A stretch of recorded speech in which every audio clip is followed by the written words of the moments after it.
For decades, Harvey Weinstein's behavior was one of Hollywood's most widely known open secrets. Yet year after year, he operated with absolute immunity. He didn't start with that kind of untouchable status.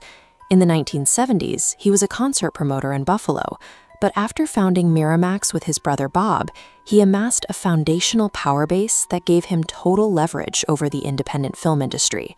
He weaponized that leverage. Under the pretense of discussing scripts or casting, he scheduled meetings in private hotel suites, physically isolating vulnerable women who depended on him for their careers. Weinstein constructed a logistical pipeline, relying on assistants to chaperone and then disappear, specifically designed to trap victims while maintaining plausible deniability. When internal HR complaints surfaced, the corporate boards of Miramax and the Weinstein Company repeatedly ignored them. Protecting the studio's reliable stream of Oscar wins and profit margins took precedence over acting on the documented abuse. The companies actively suppressed claims through non-disclosure agreements. The 1998 settlement with Miramax assistant Zelda Perkins became a blueprint: silence the victim with a payout and legally bind them from speaking. The strategy escalated into covert warfare. Weinstein hired intelligence firms like Black Cube to surveil and gather information on accusers and journalists getting too close.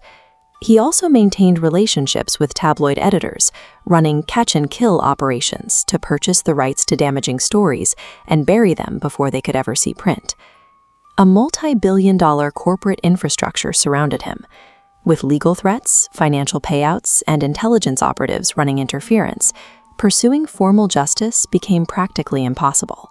In October 2017, investigative reporting by Jodi Kantor, Megan Twohey, and Ronan Farrow finally bypassed the private operatives.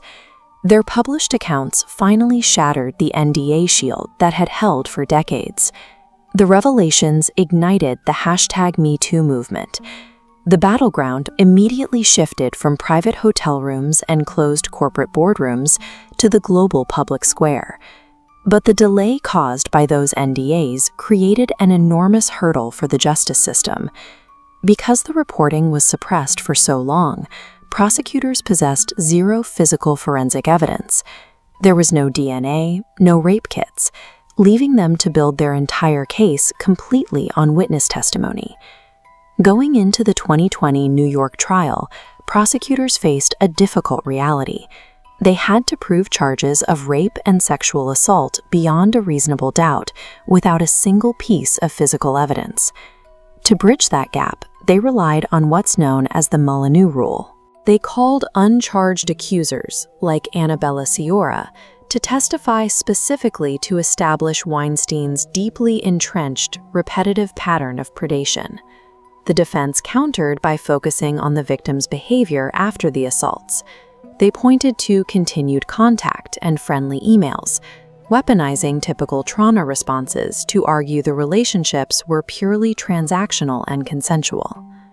The Los Angeles trial in 2022 took a different path. By securing a conviction based on 11 direct counts across multiple victims, California prosecutors bypassed the risks associated with the Molyneux strategy, resulting in a 16-year sentence. These trials highlighted a severe limitation in how the legal system operates. Formal courts are designed to evaluate isolated incidents supported by physical proof, making them inherently hostile to prosecuting decades of psychologically coercive abuse. In April 2024, the New York Court of Appeals delivered a bombshell. In a narrow 4-3 decision, they overturned Weinstein's landmark 23-year conviction. The court's reasoning hinged on procedural fairness.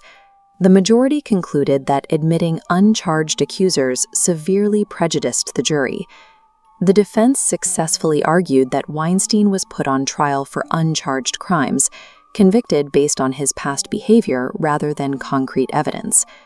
Strict procedural rules exist to guarantee due process. But in this case, those rules collided directly with the only viable strategy prosecutors had for holding a serial predator accountable in court. The fallout was chaotic. The New York retrials in 2025 and 2026 ground through a grueling sequence of split verdicts and hung juries. forcing survivors to endure the compounding trauma of testifying multiple times. Despite the procedural collapse in New York, Weinstein's legal reality hasn't changed. He remains incarcerated, serving his 16-year sentence from California. The case triggered a nationwide dismantling of weaponized NDAs, established new expectations for corporate board accountability, and changed the standards for identifying institutional complicity. Investigative journalism and public courage successfully destroyed an impenetrable corporate shield.